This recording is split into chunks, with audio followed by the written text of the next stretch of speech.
Tout le monde. Donc, nous continuons avec Adobe XD. Nous allons voir quelques petites choses. Euh, une dernière façon aussi d'apporter une image que j'ai peut-être oubliée précédemment. Et nous allons voir la notion d'éléments et de composants. Et revoir un petit peu les groupes aussi, parce que c'est utile de bien les manier. Et un premier élément d'interactivité. Alors, l'interactivité, on va l'aborder, vous voyez ici en haut à gauche, là on est dans Design depuis les premières vidéos, enfin depuis les vidéos précédentes. Et l'interactivité, les interactions, les animations sont gérées dans ce deuxième onglet qui s'appelle Prototype. Mais il y a quelques éléments qui se gèrent dès l'onglet Design. Donc nous allons voir le, avec les composants, nous allons voir les états de composants et le survol d'un composant ou donc quand on passe au-dessus, ou le clic sur un composant pour le faire changer d'état. Et voilà, et puis après on fera une autre vidéo pour le coup sur l'interactivité avec en abordant l'onglet prototype ici. Alors, je vous ai dit qu'on allait voir une dernière façon, enfin une dernière, je ne sais pas si c'est la dernière, mais une autre façon d'importer les images et la notion de groupe aussi, et notamment un groupe particulier qui est le masque, parce que jusqu'à présent, on ne l'avait pas vu, mais il y a un masque aussi dans Adobe XD. Alors, je vais reprendre la photo qui est ici, à droite, dans ma boîte de défilement, là, et je vais la coller ici sur cette page. Bien. Donc, si je veux mettre cette image dans un rond, bon, elle n'est pas très adaptée pour ça, mais c'est pas grave. Donc, je trace un rond. Voilà, alors je peux toujours modifier la taille, etc., etc. Je sélectionne les deux éléments, la photo et le rond. Mais ça pourrait aussi peut-être, on va essayer d'ailleurs, être un, un autre objet tout simplement, ou un groupe d'objets même. Voilà, admettons que j'ai ça, euh, que j'ai ça. Là, je découvre avec vous, voir si ça fonctionne, je ne sais pas. Voilà. Et donc, tout ça dans un... Voilà. Alors, premier essai, on va détourer la photo, enfin la masquer pour qu'elle apparaisse juste dans le rond. Alors, je sélectionne les deux éléments, voilà, comme ceci, et je vais dans Objet, masquer avec une forme, et je clique ici, et on voit que ma photo est masquée. Alors, est-ce que ça marche avec d'autres objets, et notamment plusieurs objets? Donc là, je vais essayer de masquer le rond vert et le carré rouge dans le triangle. Masquer avec une autre forme, et ça marche. J'annule. Maintenant, je vais grouper. C'est du chipotage, mais c'est juste pour voir si ça marche. Je groupe ces deux-là. Voilà, le vert et le rouge. Évidemment, ça va forcément marcher, mais on va quand même essayer. Voilà. Et ça marche aussi.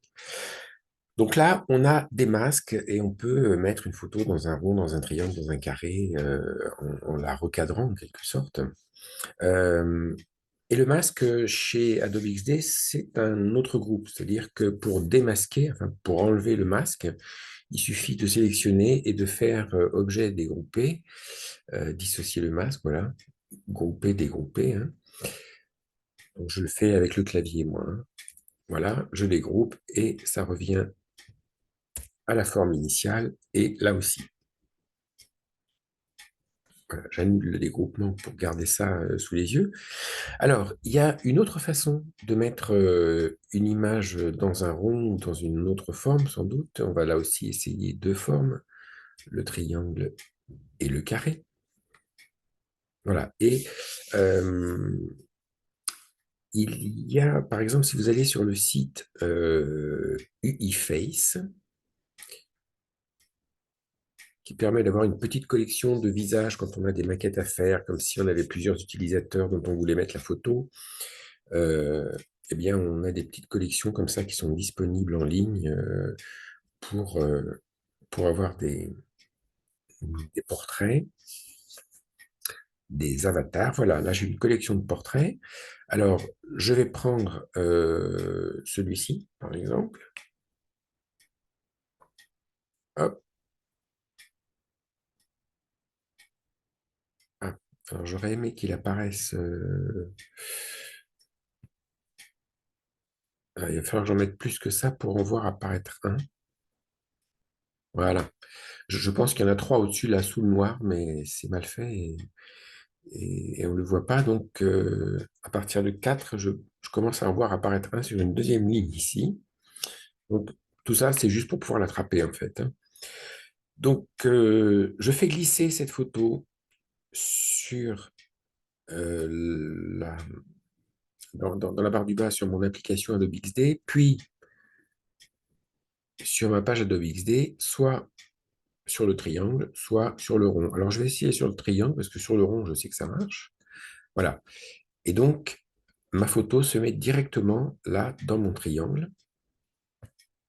Vous vous souvenez, avec les triangles, on peut faire ça aussi. Voilà. Et je vais recommencer avec le rond, hein, juste pour vous montrer que ça marche. Ça n'est pas très utile pour la formation en elle-même. Voilà, je fais glisser sur le rond ici. Et hop, ça se met dans le rond. Alors là, on a une nouvelle forme de masque, de groupe, mais qu'on ne peut pas dégrouper, en fait. Je m'explique. Ici, alors, bougez pas parce que je n'ai pas branché ma batterie. Donc, j'ai mon écran qui vient de s'assombrir. Voilà. Donc, ici, on a vu, si je dégroupe, j'enlève le masque. Ici, si je fais objet dissocié, n'est pas disponible. Et là, je suppose que non. Voilà. Cette façon de faire, on ne peut pas la dissocier ensuite. Je ne sais pas pourquoi, mais c'est comme ça. En revanche, dans les deux cas, la nouvelle façon de faire ou la classique ici, on peut toujours corriger l'emplacement de la photo. Bah, je double-clique. Alors, un groupe, en fait, il faut double-cliquer dessus pour atteindre les éléments qui sont dedans. Une autre solution, je clique en dehors pour revenir à l'état normal, c'est de sélectionner l'objet. Vous voyez, ici, dans mon volet calque, je vois ici que j'ai un groupe de masques à l'intérieur duquel j'ai une ellipse, c'est le rond qui sert à faire le détourage, et une image qui s'appelle Miniature Office. Voilà, donc si je sélectionne ici ellipse ou Miniature Office, j'obtiens le même résultat qu'en double-cliquant dans mon groupe. C'est-à-dire que je sélectionne l'élément qui m'intéresse. Donc là, eh bien, je peux déplacer cette image. On va faire comme ça. Et donc, j'ai modifié mon cadrage. Et je peux aussi euh, réduire l'ellipse ou l'agrandir, comme ceci. Voilà.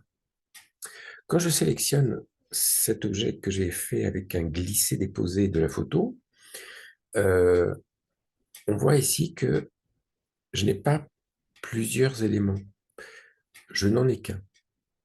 Voilà. En revanche, quand je double-clique dessus, autant je ne peux pas bouger le rond, autant je peux encore modifier. Ah, je redouble-clique, pardon. La, la taille de la photo, je peux incliner la photo. Hop. Je peux donc agrandir la photo, etc. D'ailleurs, je vous ai dit incliner la photo, je pense que ça n'a pas incliné que la photo, ça a dû tout prendre. Vous voyez, parce que si je prends ici, que je fais incliner, je pense que... Oui, voilà, c'est toute la forme. Donc, en fait, je peux juste modifier la taille de la photo. Voilà. Donc, ça reste un groupe quand même dans lequel on peut rentrer, mais qui n'est pas gérable comme un groupe classique. Bien, donc nous avons créé des masques qui sont aussi des groupes. Maintenant, donc tout ça avec des éléments, des groupes d'éléments qui deviennent eux-mêmes une sorte d'élément, en quelque sorte. Un groupe, c'est un élément de plusieurs éléments. Maintenant, nous allons voir les composants. Alors, les composants, à la différence des éléments, on peut faire plusieurs choses avec. Tout d'abord, alors je vais prendre un élément simple. Je reprends ici cette photo. Je vais la coller là. Voilà. Donc on voit ici qu'elle s'appelle miniature office. Je ne sais pas pourquoi elle s'appelle comme ça, mais elle s'appelle comme ça. Et donc ici, au lieu d'afficher les éléments et les calques et les éléments, je vais afficher les bibliothèques. Et dans la bibliothèque, j'ai un chapitre actif du document, c'est-à-dire composant du document. Donc on voit ici que j'ai des couleurs que j'ai stockées là, des styles de caractères, je pourrais avoir des vidéos et j'ai des composants qui sont différents des éléments. Je m'explique. Un élément, vous voyez, il a des poignées de sélection bleues et rondes de tous les côtés, en tout cas chez moi. Et si j'en fais un composant, alors il y a plusieurs façons de faire un composant, enfin plusieurs raccourcis pour le faire, on va dire, c'est la même opération. Donc soit on va dans le menu créer un composant et on voit que le raccourci c'est CTRL-K. Donc première façon de faire, aller dans le menu. Deuxième façon de faire, taper CTRL-K au clavier. Et troisième façon de faire, c'est ici à droite, dans le volet des options, cliquer sur plus pour en faire un composant. Alors moi, je vais faire CTRL-K. Je clique sur plus, ça serait pareil, hein. Donc CTRL-K. Et là, on voit que mes poignées deviennent vertes et que la première d'entre elles est un petit losange vert. Donc ça, c'est un composant. Et qu'est-ce qu'on remarque? Qu'il s'est mis ici dans mes bibliothèques, dans le dossier composant, dans actif du document, dans composant. Alors, un composant, c'est un élément particulier. Alors, j'aurais pu aussi prendre un groupe et en faire un composant. D'ailleurs, c'est probablement une bonne façon de faire. Donc, on voit ici que j'ai des composants, d'autres que j'ai déjà fait avant d'attaquer la vidéo. Je vous en montre un ici. Ouais, je ne vais pas vous montrer tout de suite. Bon, donc là, on voit que j'ai un composant. Alors, l'avantage du composant, c'est quoi? C'est qu'on va pouvoir créer un élément qu'on va pouvoir réutiliser dans le document à plusieurs endroits. Mais chaque fois qu'on va le réutiliser, en fait, on va réutiliser une copie du composant, une représentation du composant, mais pas forcément le composant lui-même. Je m'explique. Si je commence à copier-coller ce composant, vous voyez, j'en ai ici un deuxième. Ici, j'ai le composant original, voilà, avec un petit losange vert plein. Et ici, j'ai une copie du composant, en fait, original, enfin une copie de l'original, avec un petit losange vert creux, vide. La différence, c'est que si je corrige le composant original, toutes les copies, je vais faire une autre copie, hein, voilà, toutes les copies vont être corrigées, mais si je corrige une copie, il n'y a que elle qui sera corrigée. Je m'explique. Alors, ça aurait été peut-être plus parlant avec un groupe, des objets, des couleurs, de vous montrer ça. Donc, je vais faire un autre composant.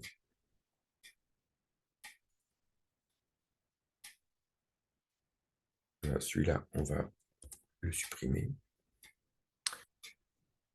Et je vais faire un composant avec un carré.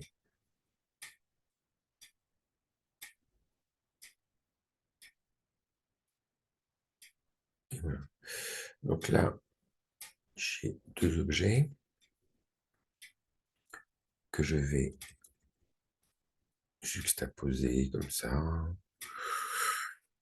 Je vais leur mettre de la couleur. Donc, on va leur mettre une même couleur de fond. On va enlever la bordure. Voilà. Je les groupe. CTRL-G. Et j'en fais un composant de ce groupe. CTRL-K. Vous voyez, c'est ajouté ici dans les actifs du document, dans les composants. Là, j'ai le composant original avec son losange vert plein. Si je le duplique, j'ai le petit losange vert creux ici. Et donc, j'ai une copie de l'original du composant. Je vais faire une autre copie. Voilà. Bien. Donc, ici, je vais modifier la copie la plus basse, là. Et je vais demander à ce que le rond soit vert, par exemple. Vert, et puis à ce qu'il morde un peu, comme ça, sur le carré. Les autres composants n'ont pas bougé. En revanche, ça, c'est le composant original avec son losange plein. Je double-clique pour aller chercher le rond. Et là, je vais modifier la couleur du rond. Je vais le mettre en fuchsia, comme ça. Voilà. Et donc, on voit que la copie du composant a été, la modification a été répercutée dans la copie du composant. Celui qui n'a pas été modifié. Celui qui a été modifié, lui, priorise sa propre modification et ne tient pas compte des modifications de l'original. Donc là, le rond, je l'avais modifié, donc il considère que il n'est plus lié à l'original dans sa couleur ni dans sa position.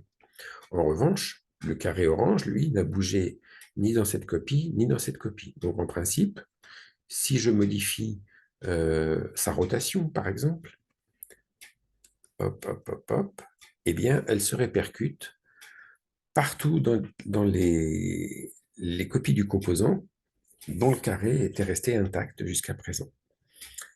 Voilà, donc le premier intérêt du composant, c'est ça, c'est d'avoir un original qu'on va pouvoir répéter, modifier localement ou modifier globalement.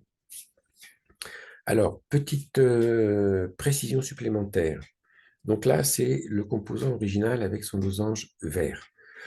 On peut ne plus savoir où il est dans les... Vous voyez, on a beaucoup de pages, on peut en avoir mis un petit peu partout, des copies du même composant.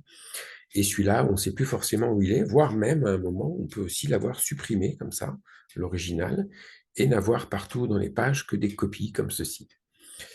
Donc, quand on veut modifier l'original pour le retrouver, eh bien, ce n'est pas difficile. Alors oui, j'ai oublié de vous montrer aussi, vous voyez, celui-ci, son petit losange, il n'est pas vide, il n'est pas plein, il a un petit point au milieu pour dire qu'il a été modifié localement. J'annule ma suppression de l'original pour que vous le retrouviez ici. Donc, si je veux, voilà, admettons que je ne sais plus lequel est l'original de ces trois-là, je fais clic droit ici dans ma bibliothèque, je demande modifier le composant principal et il me le désigne au bon endroit dans la bonne page. Si par hasard, je n'utilise pas l'original dans mes pages, là je viens de le supprimer, vous voyez, que je demande modifier le composant principal, eh bien, il me le réaffiche en marge, en dehors des pages, pour que je puisse le modifier. Donc, je vais le modifier, par exemple. Voilà. Je vais écarter le losange. Voilà, on voit que ça s'est répercuté partout. Je peux resupprimer l'original et ne garder que les copies. Donc, voilà pour le travail sur les copies et les originaux des composants. Alors, le composant, il a un autre intérêt, c'est qu'il peut avoir plusieurs états. Donc là, bien sûr, on pense au bouton. Hein. Le bouton, c'est un groupe avec, à la base, un rectangle en fond, par exemple, et un texte par-dessus. Et puis, on peut avoir envie de garder la forme d'un bouton, mais euh, le répéter un peu partout dans ces pages, et puis à un moment avoir besoin de modifier un aspect du bouton, par exemple d'arrondir les coins du rectangle, et du coup, on sera content de pouvoir le faire sur l'original.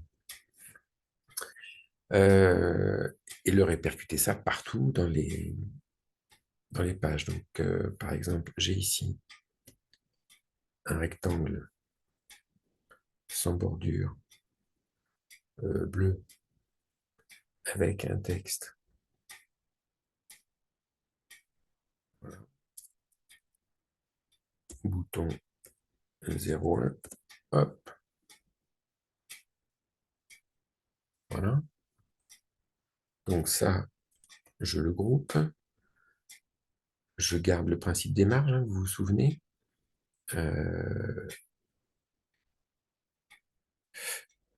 D'ailleurs, je vais bien recentrer ça.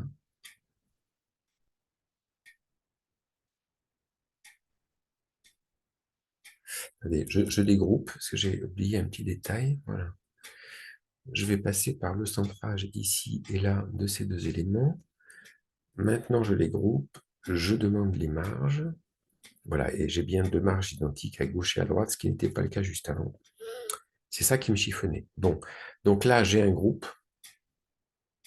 Donc, rien qu'en modifiant le texte de ce groupe et en ayant activé les marges, déjà, il y a un aspect qui se modifie, c'est le rectangle qui s'adapte à la longueur du texte. Maintenant, si j'en fais un composant, que je duplique ce composant, donc là, j'ai mon original, je vais le garder ici. Là, j'ai une copie de mon original et là, j'en ai une autre. Admettons qu'ici, je me sois contenté de modifier le texte. Voilà. Et ici, que j'ai modifié le texte, alors on va dire autre chose, autre bouton. Voilà. Ça.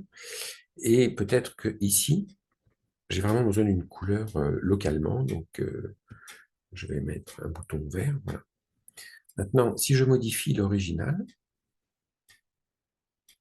je peux ne plus vouloir d'italique, par exemple. Donc, je vais ici, la typographie, mettre du régular. Voilà, et on voit que tous mes boutons reviennent en texte régular et non pas italique. Je peux donc avoir besoin d'avoir des coins ronds. Alors, je vais les faire très, très fort pour qu'on les voit bien. Donc, là où je n'ai pas modifié le rectangle, les coins ronds s'appliquent. En revanche, ici, j'avais modifié la couleur. Et ben, rien que ça suffit à avoir un rectangle modifié qui ne prend plus en compte les modifications centrales du composant principal. Mais voilà, tout le reste s'est appliqué partout. Donc, ça, c'est un aspect intéressant du composant. L'autre aspect intéressant, vous voyez, c'est que quand j'ai un composant ici, dans le volet à droite, alors, je vais le dégrouper, je vais le supprimer d'ici avec clic droit, supprimer, voilà. Donc là, ce ne sont plus des copies de composants, vous voyez, ça redevient des groupes normaux quand on supprime le composant original. Voilà, je vais reprendre celui-ci. Je voulais juste, voilà, faire ça un peu moins fort, parce que c'est moche. Donc, je reprends ces deux éléments, je les groupe, le texte et son rectangle. Donc ici, si je fais CTRL-K ou que j'appuie là, je vais créer mon composant. Et là, on voit que j'ai un état par défaut du composant. Je peux créer un deuxième état du composant, ou plusieurs états d'ailleurs, pour lui donner un autre aspect. Alors, je clique sur le plus ici, et vous voyez, j'ai soit un nouvel état, vierge, sans interaction particulière, qui pourra me servir plus tard quand on attaquera l'interactivité, soit j'ai déjà deux petits éléments d'interactivité que je peux programmer automatiquement. Alors, on va dire qu'on va prendre l'état de survol, hein, quand on passe la souris au-dessus du bouton. Voilà. Et pour l'état de survol, je souhaite que mon fond de couleur devienne plus foncé, par exemple. Voilà. Devienne plus foncé comme ça. Et puis, je vais repartir de l'état par défaut et je vais créer un autre état qui est l'état de bascule, c'est-à-dire quand on clique sur l'élément. Et donc là, je vais créer un autre état. Donc, vous voyez, j'ai trois états, hein. J'ai l'état par défaut et l'état de bascule qui, pour l'instant, ont les mêmes attributs, et l'état de survol avec un bleu plus foncé. Donc, l'état de bascule, euh, on va faire un truc qui n'est pas très esthétique, mais qui est rigolo. On peut dire que dans l'état de bascule, je veux que mon, mon rectangle ait une ombre interne, voilà, bien foncée, sinon on ne la voit pas, voilà, qui montre que là, il est enfoncé. Ouais, c'est pas une grande réussite, mais c'est juste pour vous montrer. Bien, donc là, j'ai trois états. J'affiche, il faut quand même que je précise que sur cette page, j'affiche en premier état par défaut celui que je sélectionne là. Donc là, j'ai sélectionné état par défaut, mais il faut que je le précise que je veux par défaut utiliser l'état par défaut. Je ne sais pas si je me fais bien comprendre. Mais vous voyez, si je fais la prévisualisation en sélectionnant cette page, je clique sur lecture ici, voilà, j'ai par défaut l'état par défaut. Mais si je demande que l'état par défaut soit l'état de survol, par exemple, et que je clique sur cette page sur lecture, ben on voit que par défaut, mon état, c'est l'état de survol, et pas forcément celui qui s'appelle par défaut. Voilà. Donc, là, je veux bien avoir par défaut l'état par défaut. Désolé de cette embrouille de vocabulaire, mais je voulais vous préciser ce petit détail. Donc, je fais lecture. Maintenant, si je passe ma souris au-dessus, vous voyez, j'ai le deuxième état, état de survol avec bleu foncé. Si je clique, donc cliquer, c'est appuyer, relâcher. Eh bien, j'ai l'état de bouton enfoncé. Voilà, je vais recommencer. Je ferme la preview. Je la relance ici. Alors, pour relancer la preview, on peut faire CTRL-Entrée aussi, hein. Donc là, je commence à appuyer. Vous voyez, il ne se passe rien. C'est toujours l'état de survol. Je relâche. Hop, j'ai l'état de bascule. Donc, l'état de bascule, c'est après un clic complet. Appuyer, relâcher. Voilà, c'était donc la petite révision des groupes, des composants et des premiers éléments d'interactivité avec les états de survol et de bascule sur un composant qui aurait plusieurs états. Voilà, donc, eh bien, à plus pour la suite. Ciao, ciao.